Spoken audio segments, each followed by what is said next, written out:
Hey everyone, welcome in. Hey, welcome in. Welcome in. I guess that's the right We can say that for 28 days of love. It is year 5. You all. We're kicking it off tonight. Yes. Kim and myself. We're going to talk about things you need to know before marriage. Before marriage. For those of you, we're thinking about those of you who want to be married. Fix the problem before there's a problem. Yeah, deal with it first, especially for those of you who are going through couples therapy or going through premarital conference. Yeah. This is or meetings. This is so important for you. Yes. So share. And those of you who are married, you may have seen some of those things. Say, you know what, we didn't deal with that. Yeah, let's deal with that. Let's go back and recover the ground. Get it right now. We'll see you tonight, which is Monday, February 2nd at 6:30 p.m. Eastern Standard Time for launch. On our launch. We're on our launch with Kim and Dr. Nuke Facebook. We're also on YouTube. That is our Launch 360 Space TV. And you will hit the live button in order to watch it live. Yes, we'll see you tonight. Can't wait. Well, hello, everyone. Welcome in for year 5 of 28 Days of Love. So excited. Welcome in, it is our 5th year, Nuke. Yes, it is. It doesn't even seem like it's been that long, but it's been 5 years. 5 years. Goes quick. 5 years goes quick. Nickel. A nickel of years. Quick nickel. There you go. I was checking to make sure we had good sound. Oh, my goodness.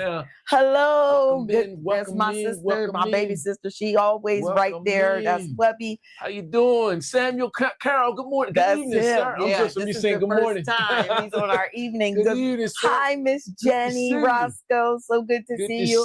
I see there are others, but I can't Hey, I see Carmen. Good morning, Carmen. Good morning again. I'm trying to go backwards. Good evening.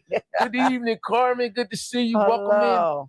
28 Days of Love, ladies and gentlemen. I'm excited. Pumped up, ready to go. I know. Pumped up, ready to go. We about to get a workout in. Y'all ready? Fitness. Hi, Aunt Sue. There's my Aunt Sue. Get that workout in. Hi. Yes. You was here for year one, Carmen. You were here for year one. You were. And now you're back. That's right, sis. So glad to see you. Thank you. Thanks for jumping in with us, ladies and gentlemen. Tonight we want to talk a little bit about, let's just tell folks who may not know what 28 Days of Love is. Yeah, go ahead. That's true. Oh, you want me to tell them? Yes. Okay. How about I turn that light back? Yeah, how about you get the light? So 28 Days of Love was started when my husband had this vision to make sure that we promote marriages. Everything else was popular all around the world. Everything else was being shown, everything else. But marriages and covenant was not really being shared and talked about. And so since God really gave us that gift to share with other people about our marriage and some of the difficulties and things that we went through, we felt like we didn't consider it not robbery to share. But you go ahead. Your version is a little bit better. You got to say hi to Brooklyn. Hi, Brooklyn. Hi, Ogadino. Good to see you. Good to see you. So we, if you know it, this is both Kim and I, our second marriage. So Kim was married a little longer in her first marriage than I was. I don't even know how long I was married. It was 6 years. It's gotta be 6 years, somewhere in there. First marriage. I have to ask one day if I ever. You should know that. See her again. Like, you don't ask that question. What?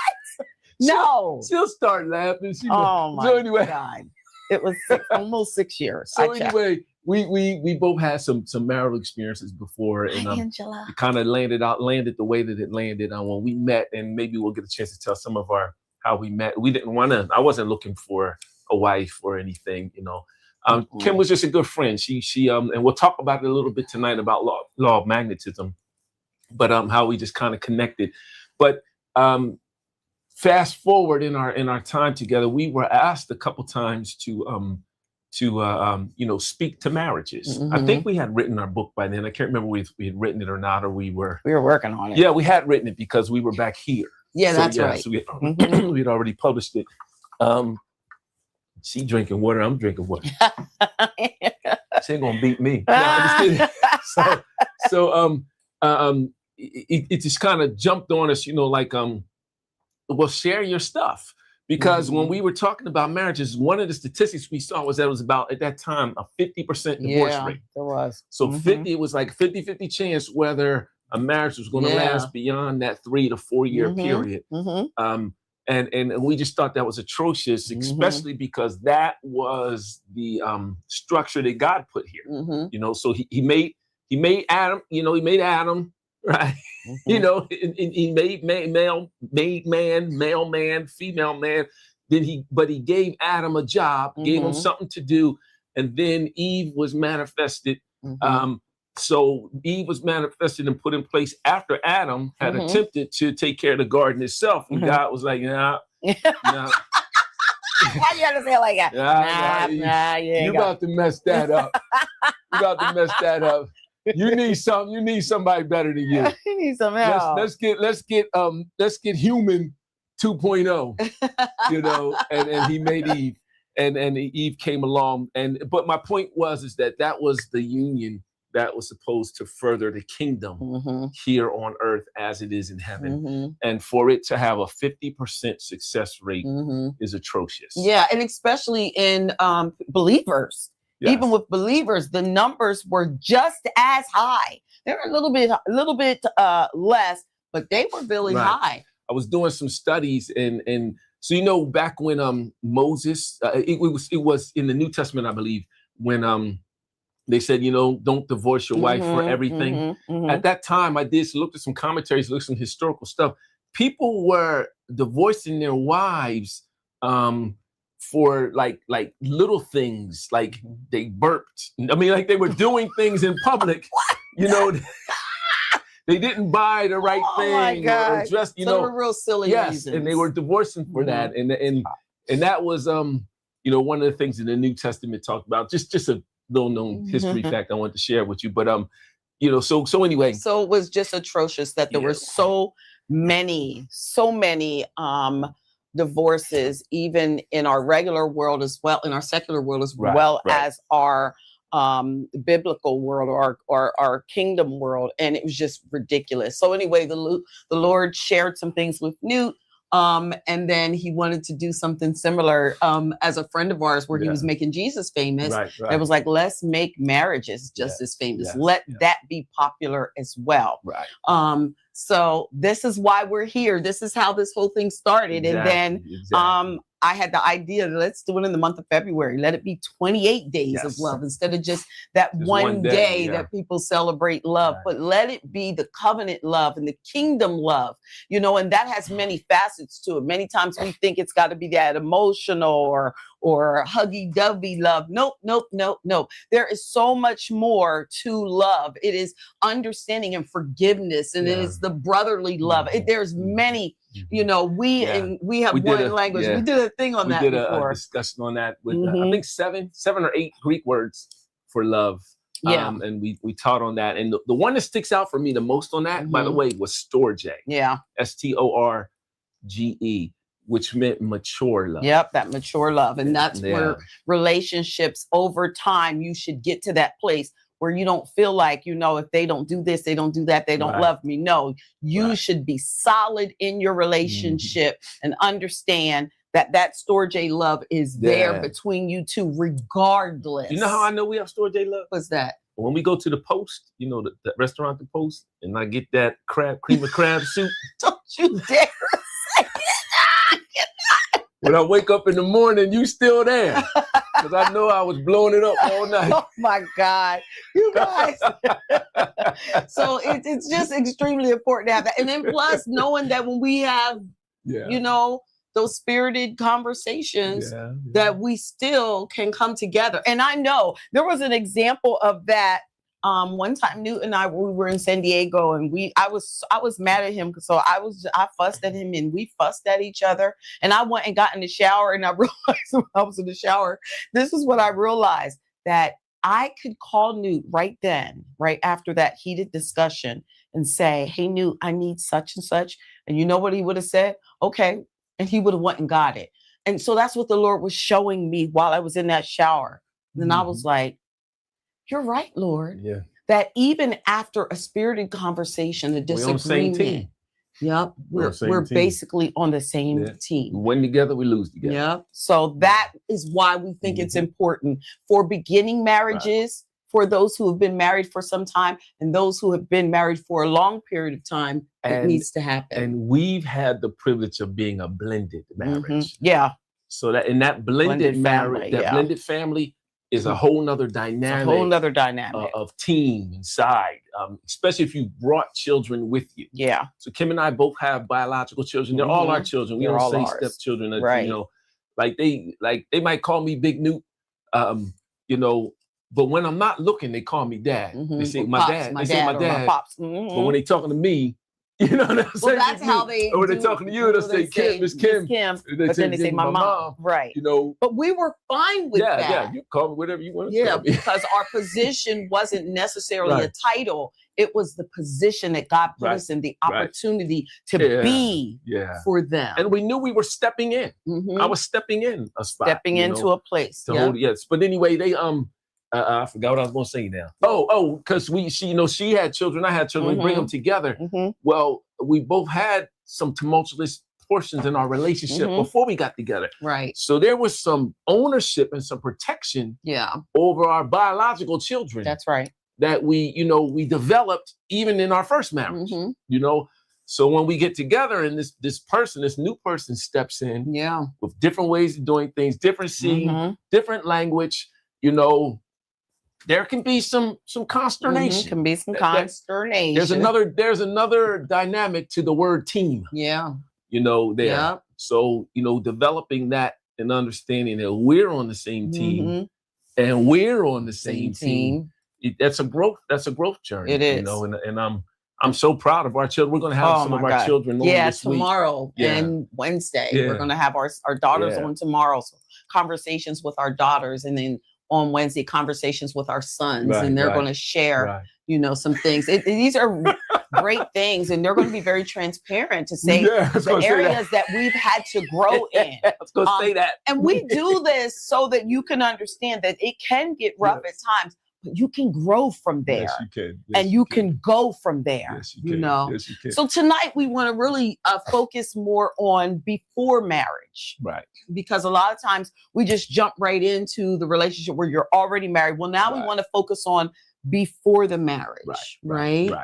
Right. So there's a question that came up in the chat, and that question really wouldn't kind of relate as much as what we're going to talk tonight. So I'm just going to, can we address that question? Yes. Is that so Samuel Carroll said, can one be operating in relationship and another in covenant? And so I'm assuming he's talking about the two partners, like maybe the man in relationship, the woman in covenant, or vice versa. Right. And the answer is yes. And that depends on your level of knowledge, understanding of the word, of what God says about marriage and covenant. Yes, it does. Yes, that can be. It doesn't necessarily mean that relationship will not work. No, it doesn't. That is a point of growth. I have grown from Kim. Right. She's taught me many things. And I think I might have taught her a thing or two along the way too.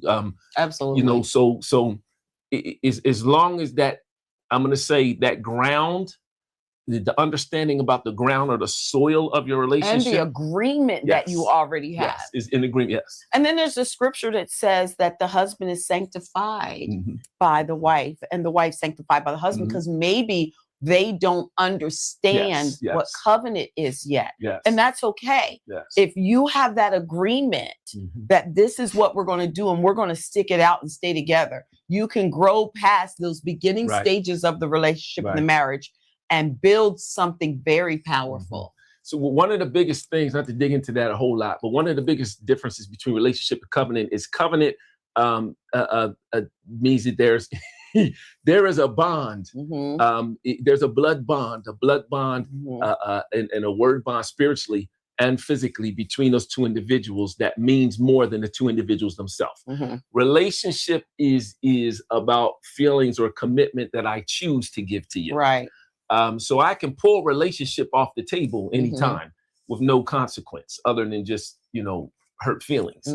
Covenant, there's a consequence physically and spiritually behind it. So because the Lord was at that wedding. Yes.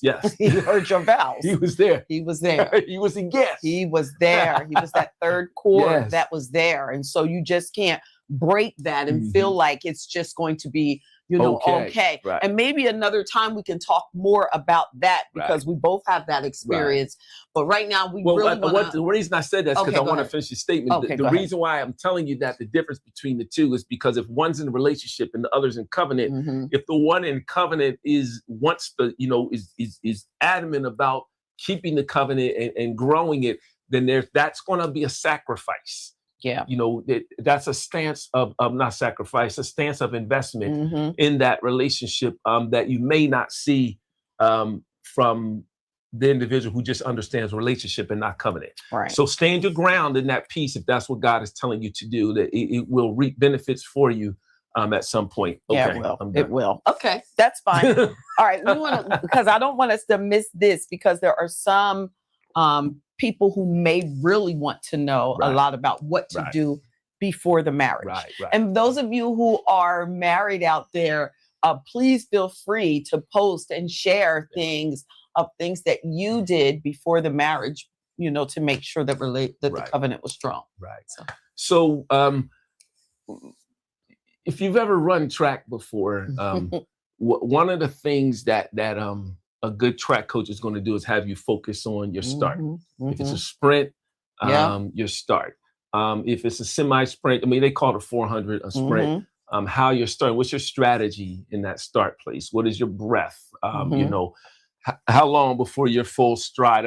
There's do you line up in the what are those things called? The blocks. How you line up in the blocks, how you raise up, how you So that starting, how you start will define a lot about how you finish. Now, how you start doesn't mean you have to finish that way. And how you finish doesn't mean how you start.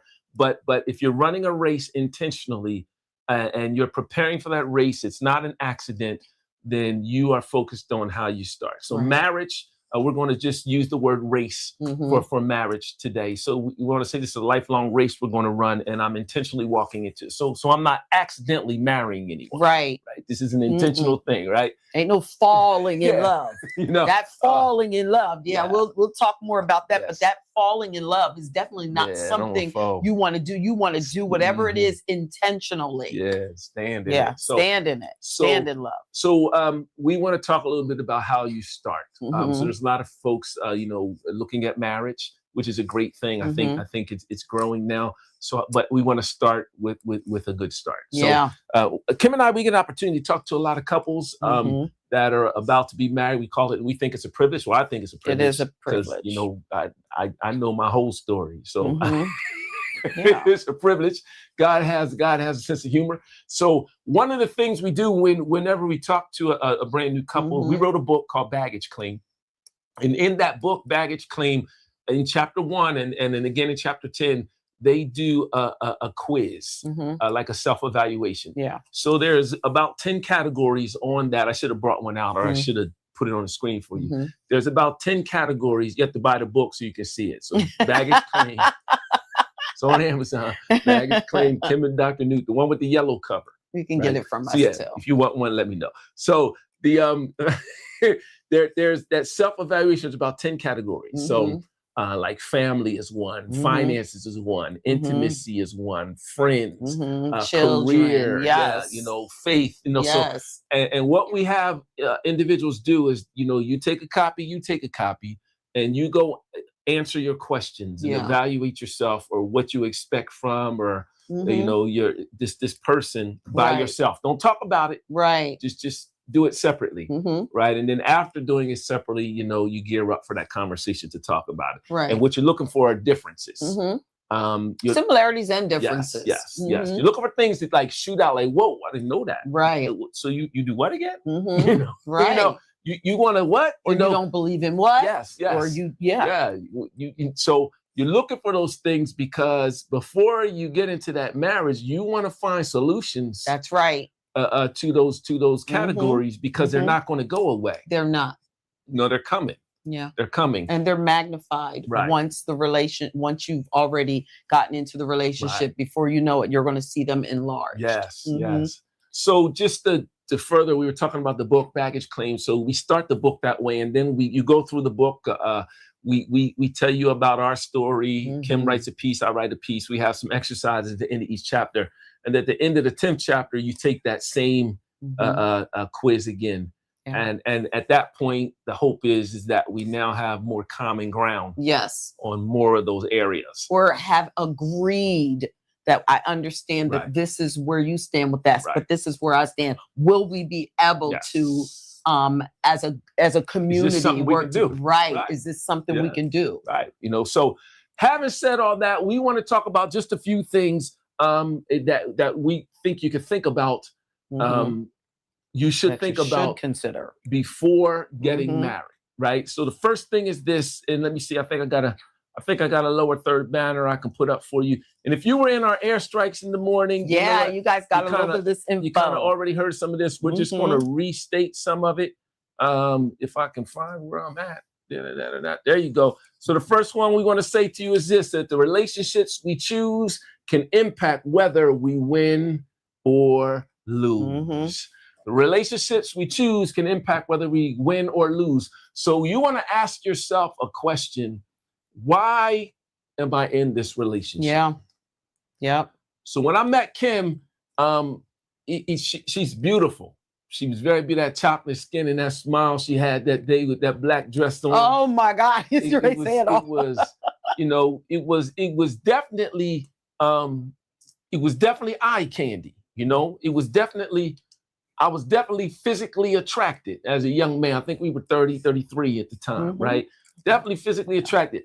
I was in a bad spot in life, and I didn't really want, a girlfriend or anything. And I didn't think that no girlfriend deserved to be around. I didn't deserve, I didn't want to bring any issues to their lives either. But I was definitely attracted. Well, we got a chance to sit down and talk. And we didn't plan it. We were just in the same place at the same time, mentioned something that we both knew, and we started talking. Yeah. So the conversation was so like easy. Mm-hmm.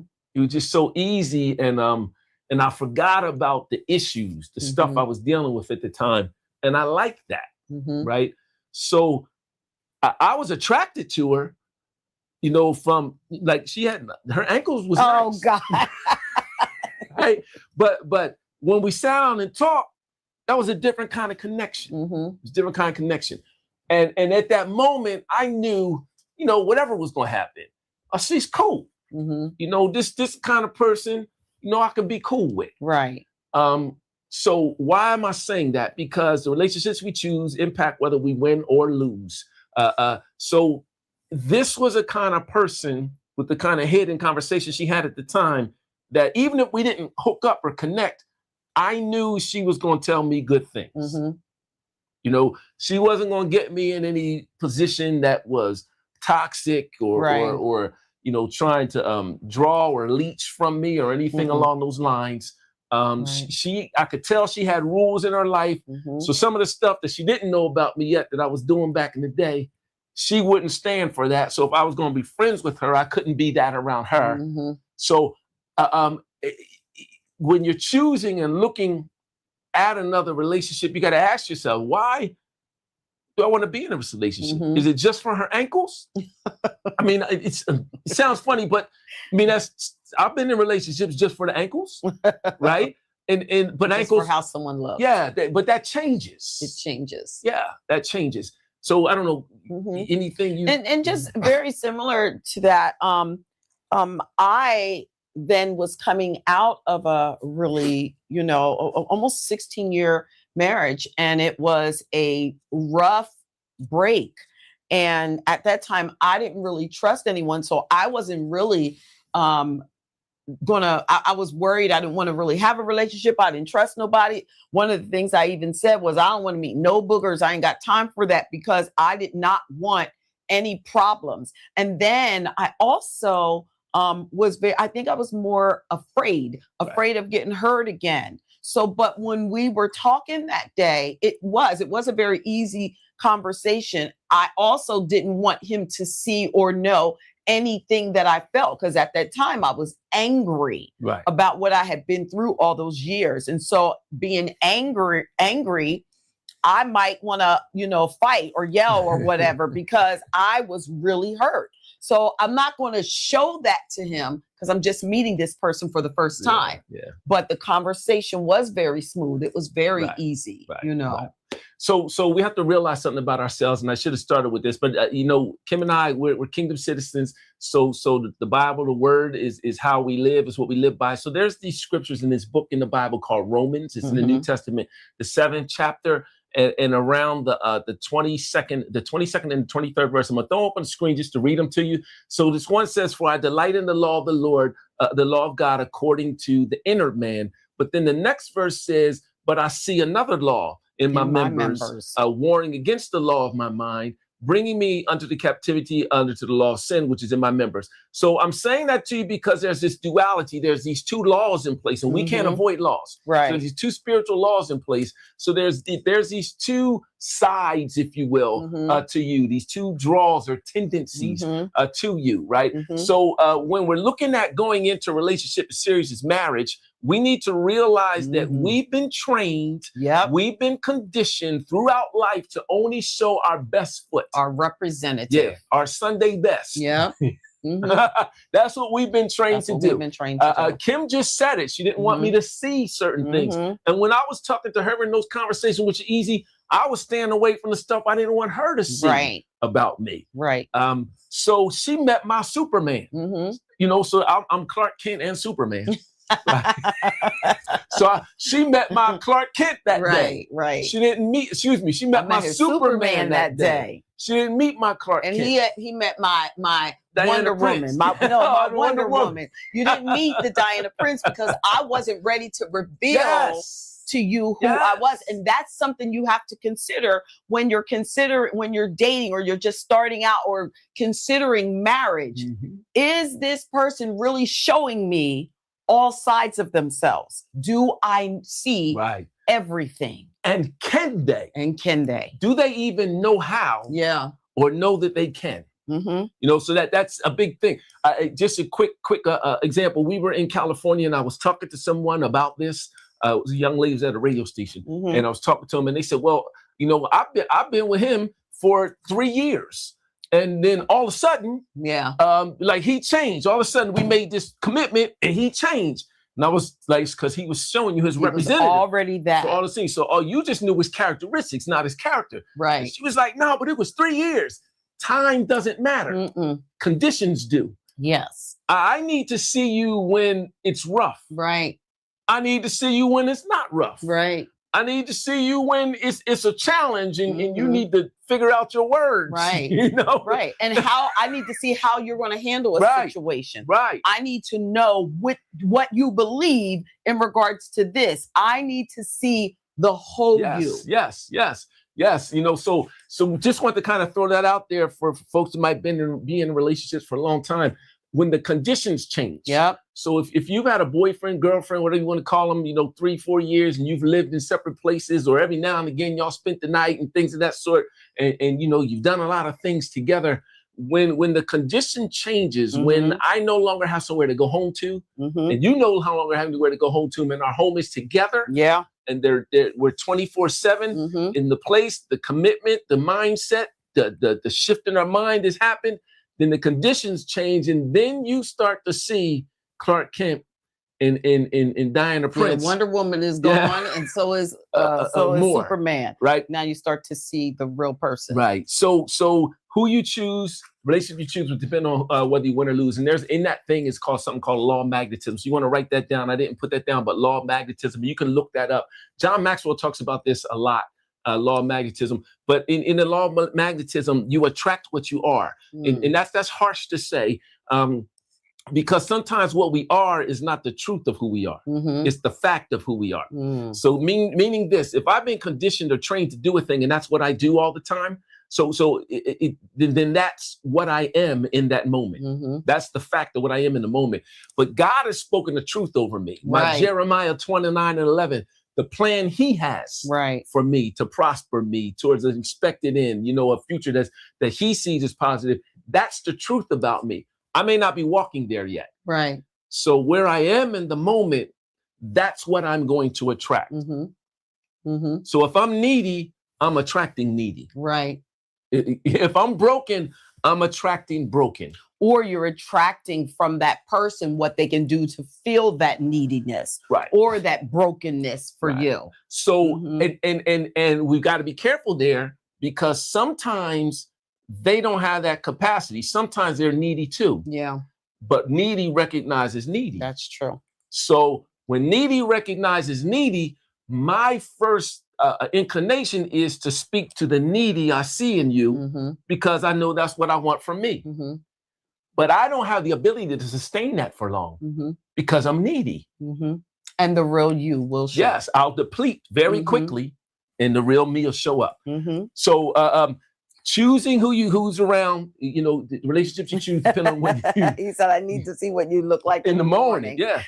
I mean, so that's a funny statement, but that's loaded. And then I ain't talking about physically what you look like in the morning. Right. But metaphorically, metaphorically in the morning, after the nighttime activities are done, after everything easy and relaxing takes place, in the morning, when we have to go back to work, you know, who are you? Who are you? You know, another thing we want you to think about when you're choosing relationships is that here I got a lower third for you to throw up, is that you know, how they use their power, how they use the power you give them will determine whether they're heroes or villains. So what do I mean by this? Whenever you meet someone, you give them access to you. Someone that you want to have a meaningful relationship, you start to give them access to you. So the level of access that you give to them, what they do with that level of access, you want to watch very carefully in the beginning stages of that relationship. Absolutely. Because what they do, you ever heard give them an inch, take a mile? Sometimes when you give individuals access to you, they then expect that access. And it then becomes something that they think they're entitled to. So now I've taken the power or access that you've given me, and I've shown myself to be a villain. I shown not a hero. Right. You know, not to be appreciative of that access, the appreciative of those services. Make sure that I'm reciprocating them, speaking to them, because I know when you're pouring them into me, that's something coming from you. Right. So how do I replenish that? You know, if I'm just taking them, right, because that's just what you're supposed to do, I want to be real careful. Yeah, because it could be a parasitic Yes. type relationship Yes. where they're Yes. constantly pulling from you and it's one-sided. You're giving, you're giving, you're giving, you're giving, and that other person is just taking. And so you have to, and I know this sounds like, oh my goodness, all these things, but you need to be mindful to know who you are about to marry. You need to be mindful to know what it is that they will do. And I mean, it's not going to be perfect, because there are going to be things that you have to work through, but pay attention in the very beginning. Right. Pay attention. Right. So how they use that power, how to use that authority, is very important for you to pay attention to. Very, very important to and how do you pay attention to that? Well, you use your discernment. If you're a kingdom citizen, God, Holy Spirit lives in your heart. Holy Spirit has had a conversation with God, the Father, about you, and it came to live in you. So Holy Spirit knows all things pertaining to you. So Holy Spirit is speaking to your spirit, man, right? And you're supposed to submit your soul, man, to your spirit, man, to get instructions about yourself. Does that make sense? So that's how we're supposed to be doing. So why am I saying those little feelings you get, them little inclinations, little things that you see, it shows up. You think you just doing too much. You think, oh, I'm just doing too much. No, you're not. You're not doing too much. Holy Spirit's trying to tell you. You know, whistle, listen, look, pay attention to that circle, yellow light, red dot, whatever. Or, yes, and those things can be, slow down. Yes. Have a conversation about it. Everything isn't just so you can throw out the baby in the bathwater, but sometimes it's, okay, that's an alert. What do you mean by that? Help me to understand what you're thinking, how you felt about that, or to see if they can handle you saying, I didn't like that. What was that? Being honest. That's what those alerts are. To make sure that you can have this conversation and you can address things that just are not right. Do it early. And let me tell you why this is important. This is important because that discernment, that's one of your superpowers that God has given you.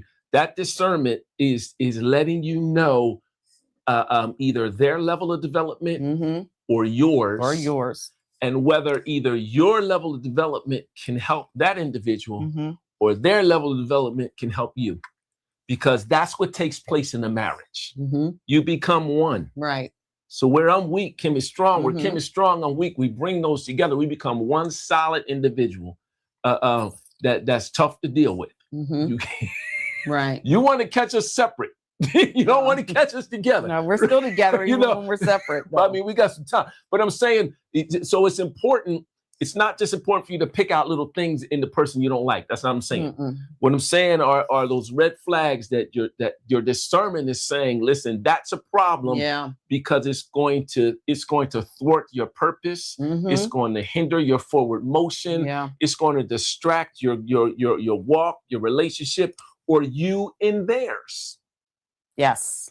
So that's why that's important. Yeah. Good? Okay. Good on that one.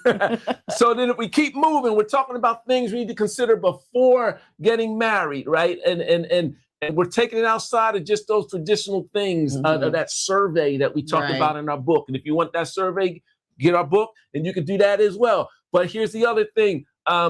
We want you to realize that you got to keep those who love your Clark Kent and your Diana Prince. What that means is close. Those who will love you regardless, who understand that I'm not needing you to be a Superman for me. Right.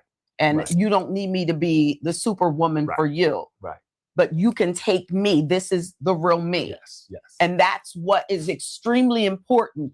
Find out, because if not, then what happens when you start to change, then they start to change or not be interested anymore. Because what is it? They were looking at that superwoman in you, the way you look, the way your hair was, the way your build was, you know, what you could do for them. And when those things go away, because those things will change, they're going to change. They're going to all change.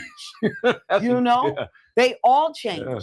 Are they there for the long haul? Can they stand? Yes. Was that the attraction? Was that the attraction? Yes, you know, I gave you the example when Kim, I first talked, that first conversation we had. I wasn't even trying to spit no game or nothing like that. I think I said something like, so where do you plan on seeing yourself in 5 years? I mean, I was talking like a college student. Yeah, you did. You did hit that college. You know, you did. I was just talking, you know, because really that's where my head was in my life at that time. And so that's what she got. And, you know, what you see is what you get. You ain't seen nothing yet. Don't think I'm bad. Don't box and no karate. You know what I'm saying? You know, you just this is what you got. Right. You know, and but it was a good conversation because then I could just be me. Right. He could be him. Right. And if I didn't know something or I didn't agree with it, I was going to be honest about it. Right. And that's what made it an easy conversation. Exactly. And honest. And the reciprocity, what she just said, but it told me something. It told me it's okay to be me. Yep. It's okay to be me. Yep. And that was something, y'all, I don't know if I ever experienced. Other than say like with Ernie. But even then I was kind of guarded. Right. You know, but never do I know, not my family. Right. So that was that was like revolutionary to me. Right. Like, what is this? What is this? You could be who you are. And I could be who I was. Yes. You know, so I could tell in that moment, whether we were going to connect or not, she was okay with my Clark Kent. And he was okay with mine. You know, so you when you're getting in those relationships early on, those individuals, as you start to like open the valve a little bit of your Diana Prince or your Clark Kent, if you understand my metaphor. Your superhero, from your superhero to your real you. Yeah, you open that valve a little bit and you see their response and their reaction. That is an indicator of who you keep close and who you push and who you prioritize the relationship differently. You want to keep them close, you know. Yeah. And that's a life lesson. That's not just before marriage. That's all relationships. That's all relationships, right? But definitely before marriage. We got another one for you here. And I'm sticking with the superhero metaphors. So you know who Martha and Jonathan are? So Martha and Jonathan were the farmers that found the baby Superman. You remember he came from Krypton in the little space vessel. He landed on their farm. So that was Martha and Jonathan. So Martha and Jonathan, they found this baby. Now they knew the baby was different. He was in a space capsule, right? They knew that, but they raised the baby. They didn't know that baby was Superman. They didn't know anything about Krypton or powers or anything like that. They saw a baby in need, and they loved that baby just how that baby was. So in the early parts of our relationship, when we're looking to get married, does this person love me? Am I able to love that person like Jonathan and Martha Kent love that baby? So what everything we said so far were tests that you put someone else to. This one is a test you put yourself to, because that marriage relationship is two-way. Let me ask you a question. I'm gonna put it in the chat. I want you to put it in the chat and then come back. Is there such thing as a 50-50 in a marriage? Is there a such thing as 50-50 in a marriage? Say it one more time. Now there's about a 10-20 second delay, so I'm gonna keep talking and come back to what you say in the chat. Is there a such thing as 50-50 in a marriage? So going back to Jonathan and Martha Kent, we say that what you need to do before getting married is you need to be able to love that person just like Jonathan and Martha Kent loved baby Clark. Superman, right? Because it's just a baby. Love them just like they did. Am I able to do that? And this is important. Here's the principle. You ready? Give, and it shall be given unto you. Pressed down, shaken, running over. You know the scripture, right? Mm-hmm. So this principle of reciprocity in my marriage relationship was in the beginning. What is my service to her? Mm-hmm. You know, what do I bring to the table? Mm-hmm. And am I able to demonstrate and to operate in that thing that I bring to the table? Mm-hmm. And I'm doing that before we're married, because she needs to see it, Mm-hmm. but I'm really doing it so I know I'm able to do that, mm-hmm. because we're about to get married, and that's forever. Right. So this has to be my this has to be my everyday. Mm-hmm. This has to be my 24/7. Right. So am I just infatuated right now? Right. And want to give you flowers and candy and stuff like that because, you know, I want to see you smile? Or do I really want you, that smile to stay on your face all the time? Mm-hmm. And even if it's not, am I able to love you? Are you able to love me? Yes. And so that's another question you would have when you're establishing this relationship. Is this the person that I feel comfortable and confident with, that regardless, I can love them? I was listening to Miles Monroe. Newt plays Miles Monroe a lot. And on something that Miles Monroe posted or shared, shared was that marriage is not necessarily for you. Like, you want to be married, but it's not for you. The marriage is for the other person. And the marriage is not only for the other person, but it's for the plan that God is establishing in you.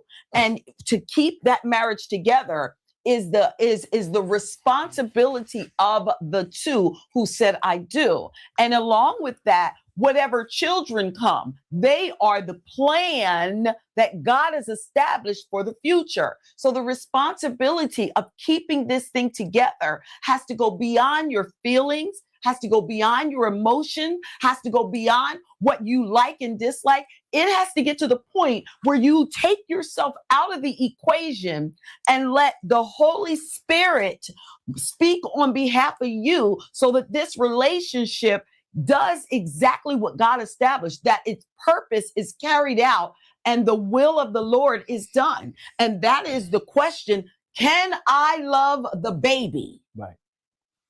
Can I, when I'm saying the baby, I'm saying the new birthing of this covenant.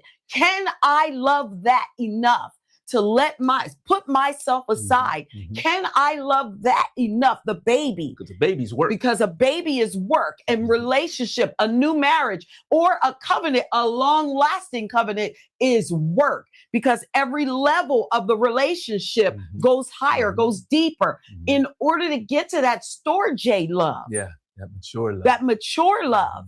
You've got to be able to walk past this and this. When he doesn't feel like my friend that day, I still know he is. Right. You see, It goes beyond your feelings. It goes beyond your emotions.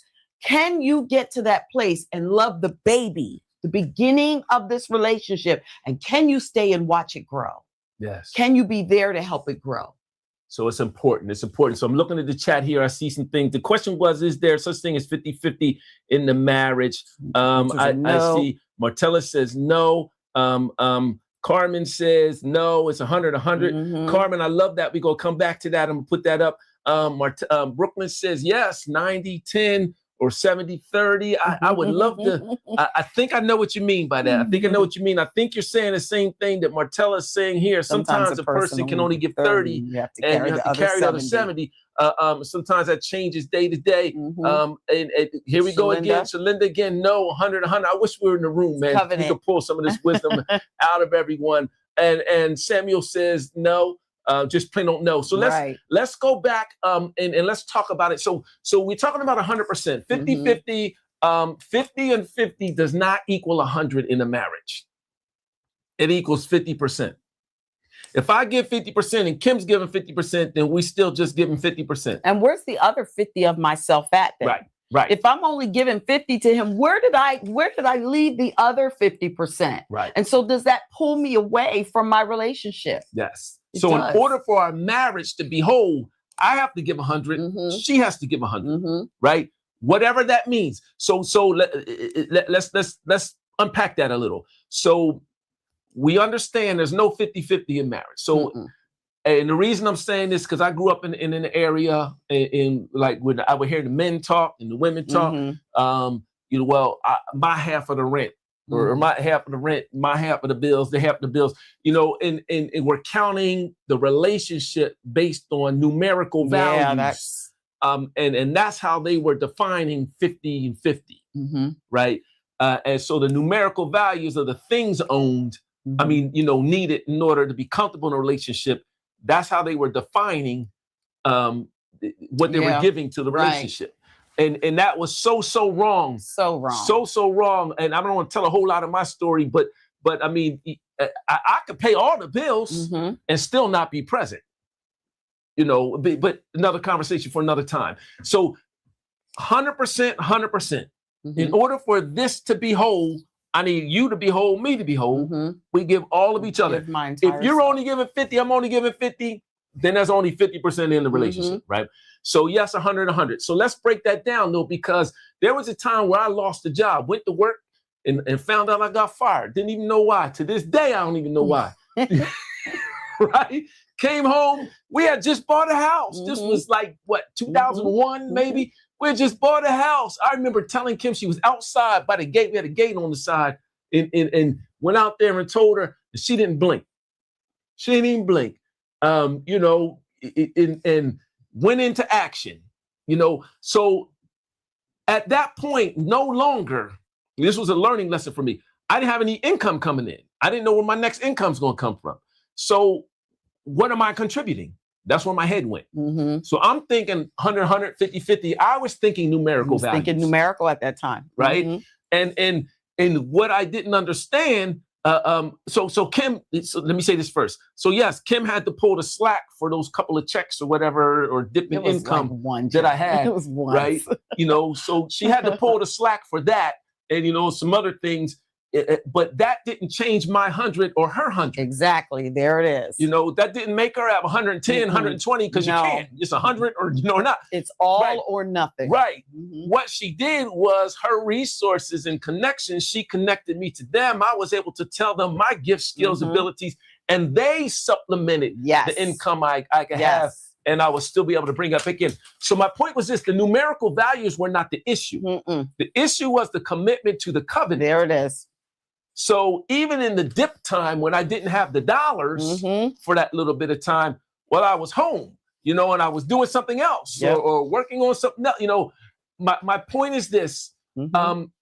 When we say sometimes a person can only give 20 or 30 or 50 or 40, I think we can challenge that concept by removing our minds from numerical values, right? Or even emotional numerical values. And placing our mind on the covenant. The covenant says, I'm here, you're here. The beauty of the covenant is our blood has mixed together. We've become one. So what happens to me happens to you. What happens to you happens to me. We win together, lose together. So if things lean this direction, I'm leaning with her. If things lean this direction, she's leaning with me. Either way, we're 100. We're 100. And in Ecclesiastes 4, 9, and 10, it talks about the two are better than one. And if either of them fall down, one can help the other up. This is what covenant is.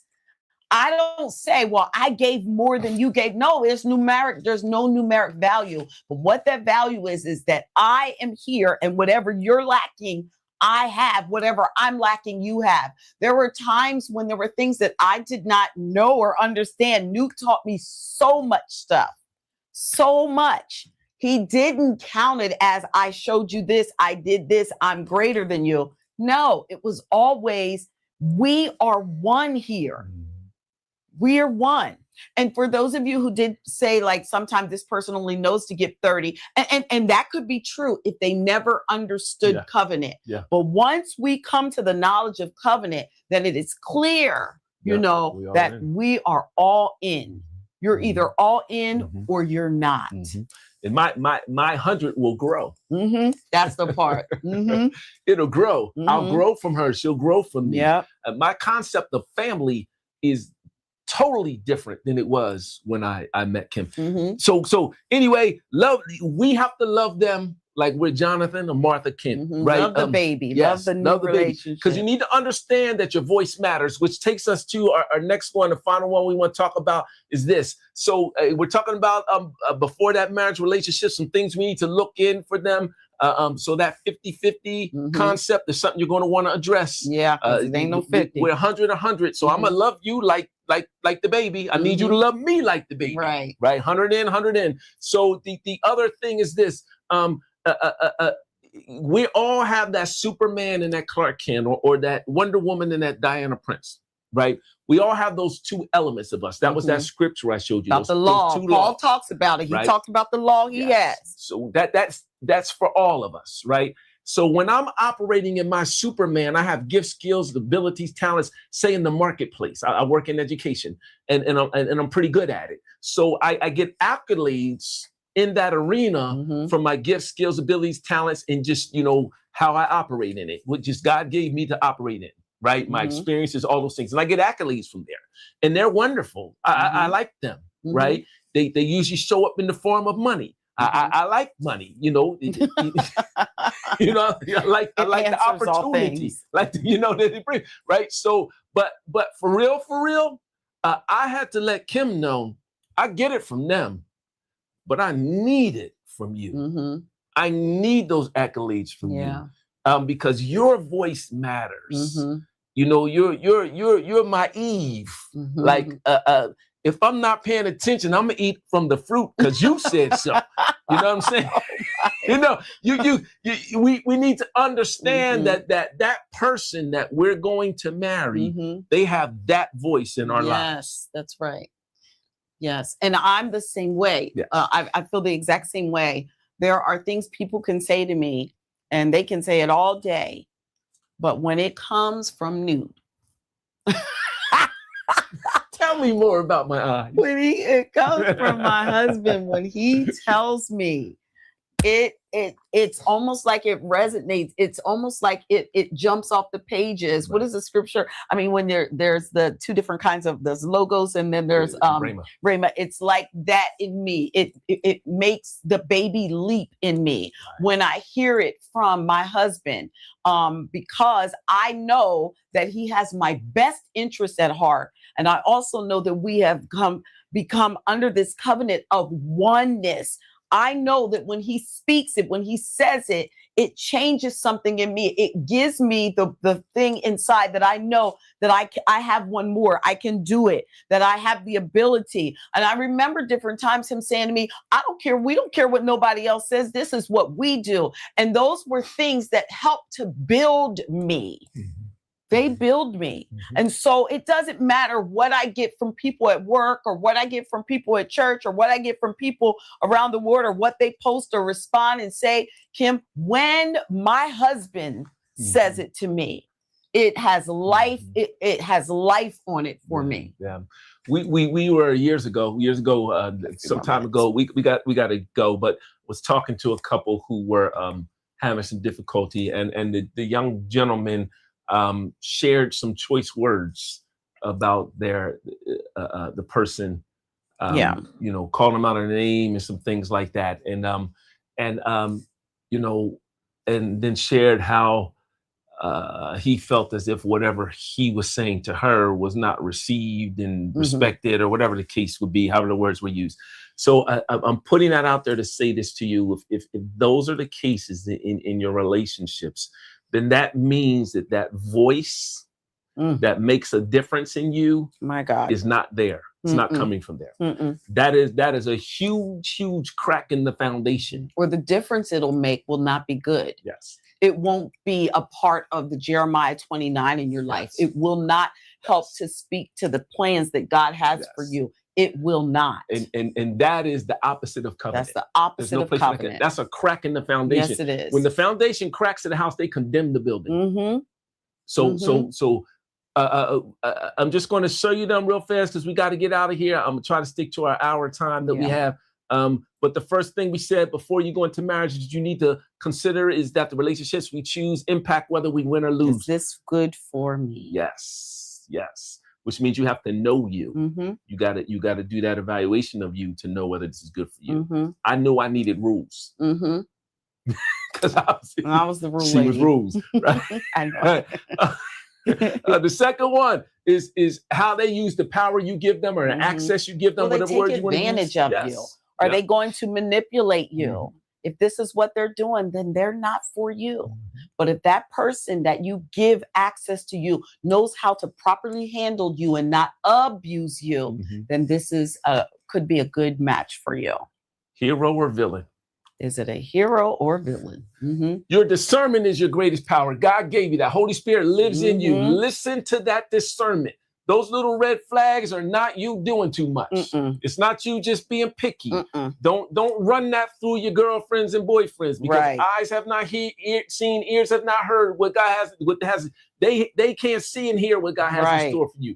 God does. He's in you, trying to tell you. So pay attention to those messages you get from discernment. That will tell you what your next steps are. Yep. Next one? Yep. All right. Where's that? Scroll down. Keep those that love the baby close. Keep those that love your Clark Kent, your real you. Keep them close to you. Those people who can understand and appreciate you regardless of what. Right. So men, that means you're going to have to get vulnerable. It means you're going to have to get transparent. You're going to have to let some of your Clark Kent out, and you're going to have to watch and see what happens. Stop being the Superman. Let the representative go and let them see the real you. So I'm going to tell you this: if you're unable to do that, you're not ready for marriage. You're not ready. It's just flat out. Yep. You're if not you mature can't enough be for the marriage. real you. You're not mature enough. Not mature enough. And ladies, if you see that they can't do that, you need to protect yourself and them. And don't get all happy about a ring in the wedding because you're asking for problems. And gentlemen, the same thing with the lady. Yes. If she's not able. Yes, you're not ready yet. She's not ready yet. Cake ain't done. Right. So now there's the part you do. Yeah. Check yourself. Now you gotta love them like Martha and Jonathan Kent. You gotta love the baby. Like they did with the Superman. So for those of you who don't know these stories, this is talking about the superheroes and the parents of Clark Kent. Right. Who loved the baby regardless. In the last thing you saw that they loved you.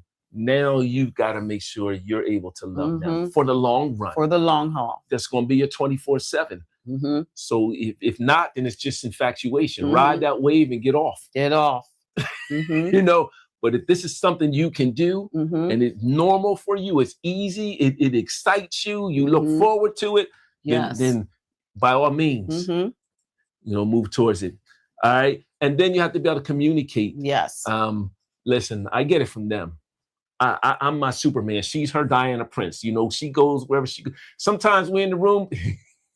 I know this. We're in the room. They really want to see Kim. They really want to see me. Right? They're like, "Hey, Kevin Newt's here, Kim." Then they start talking to Kim, and I'm over there sitting. Oh no, he's in. No, I'm more introverted than her. So my point is this: is that I recognize that Kim has superpowers, that she has gifts, skills, abilities that are attractive to individuals, and she gets her accolades from them. And I have to get out of the way when those accolades are happening. That's another conversation for another time. But there's things that she needs from me. And I didn't know that for years. We were in California and she sat me down and said, "Newt, I need this from you. I need this from you." And she laid them out for me. She had to tell me a couple times. and I'm still trying to, meet that level. But.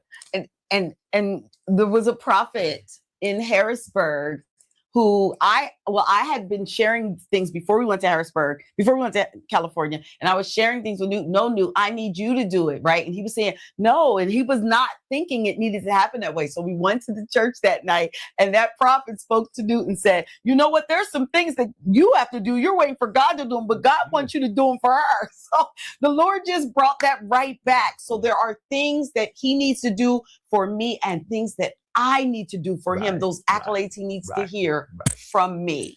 So we just shared with you 6 things that you should consider before marriage. Now, if you are married and been married 20, 30, 40 years, you're like, "Well, they're not talking to me." Yes, we are. Because what it takes to get her, it takes to keep her. So in order to continue this thing, because we're becoming one. Becoming is a present perfect thing. We've been married 26 years. To some of you, that's a little 27. We're moving in. Some folks, that's a lot of time. Either way, there's never a dull day. Nope. There's the seasons roll through, and I realize something different about Kim.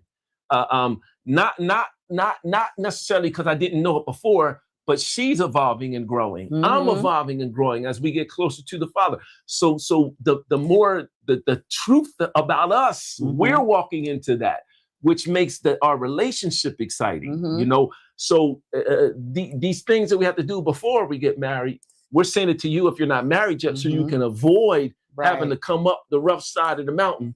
You Why know, come up that why come up the rough side when you can walk up the smooth side, right? So we're sharing it with you, but if you're already married, we're sharing it with you too, because sometimes we have to go back and recover ground that we've already covered because we missed something. Mm-hmm. And that's what's holding up our harvest, on the front end. Yes. So thank you for being with us. We wanted to do this because we do lots of little marriage counseling, and we thought this might be something to share for people who may not ask for counseling, but might need a little bit of information and know what to do. What I do want to say to you is tomorrow we are back, and tomorrow it is our daughters. Yes. So we're going to have a conversation with our daughters. Am I in that one, or you just you? No, it's both of us. Oh, okay. Both of us, a conversation with our daughters. But they might want to talk about me. No. Well, they'll talk about you while you're there. We had one with the kids a few years ago. They let us have it live online. We had to smile and play it off. No, we needed to hear it. No. And then on Wednesday, the same thing. Our sons are coming on. We're having conversations with our sons about marriage. But then on Thursday, we're going to try this for the first time. We are doing Love in the Kitchen. So we are going to cook a meal and talk with you all. And I'm going to share what we're making. It's called, look, his face. It is called Marry Me Salmon. And so I'm going to share the recipe, and hopefully you guys can cook with your husband. We should have Wub come over and cook. It's our Love in the Kitchen. We can help her. No. So just so that you can have a chance, what is Love in the Kitchen? The reason for it is that you can spend time together. If you're at work all the time and you're busy, this is an opportunity where you can do something together. You know, take grab those minutes. So that's what's happening for the rest of this week. So glad that you were here. Thank you. So look at Lou. Say say that. I love you. We see a lot of stuff in the chat. Thank you for putting those things in. We're going to stick to our time. If those are things we can answer, then we'll try to inbox you with them. It's something we need to do. Or we'll say it tomorrow. We'll say it tomorrow. Other than that, you guys, thanks for tuning in with us for 28 Days of Love. Why you still my nose? Because I don't know mine. We love you guys. Thank you for joining us, and we will see you tomorrow for 28 Days of Love. Welcome in. Hey, welcome in. Welcome in. I guess that's the right we can say that for 28 Days of Love. It is year 5. You all. We're kicking it off tonight. Kim and myself. We're going to talk about things you need to know before marriage. Before marriage. For those of you, we're thinking about those of you who want to be married. Fix the problem before this. Deal with it first, especially for those of you who are going through couples therapy or going through premarital conference. This is or meetings. This is so important for you. So share. And those of you who are married, you may have seen some of those things and you know what, we didn't deal with that. Let's deal with that. Let's go back and recover the ground, get it right now. We'll see you tonight, which is Monday, February 2nd at 6:30 p.m. Eastern Standard Time. For launch. On our launch. We're on our launch with Kim and Dr. Newt Facebook. We're also on YouTube. That is our Launch 360 Space TV. And you will hit the live button in order to watch it live. Yes, we'll see you tonight. Can't wait.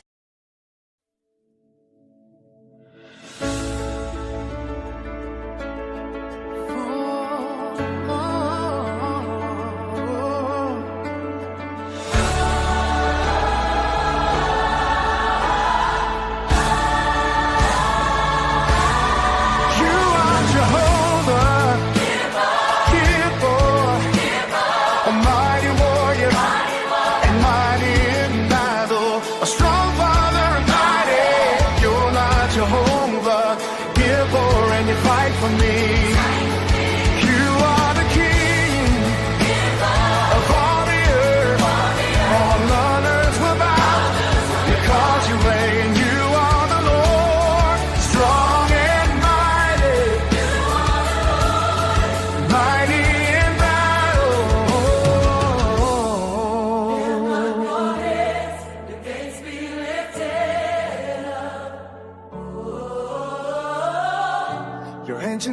voice that the King of glory may come in.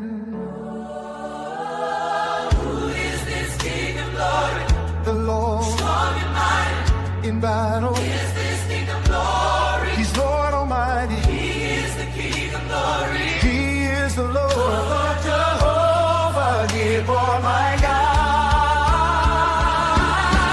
You are Jehovah, Gibor, a mighty warrior, and mighty in battle, a strong father and mighty.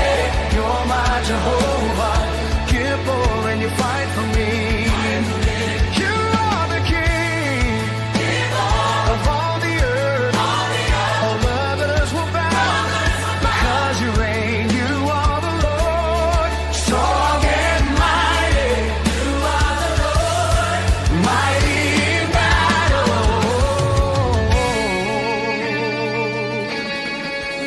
Oh, yeah.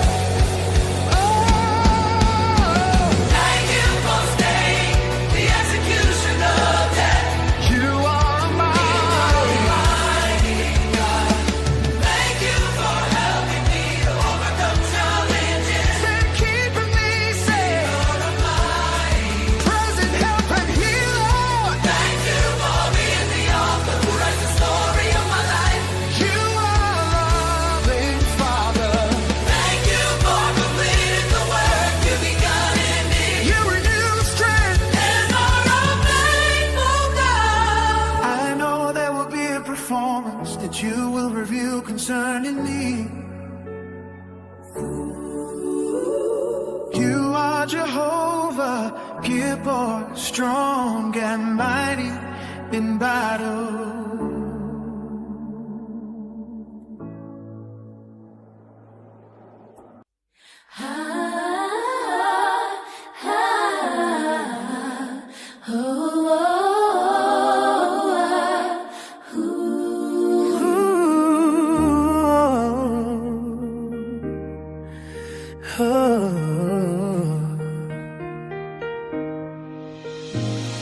I'll pray for you, you pray for me.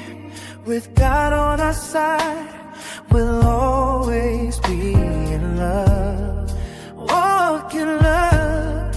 As long as we stay, we will remain in His love. In His love. Trust and obey.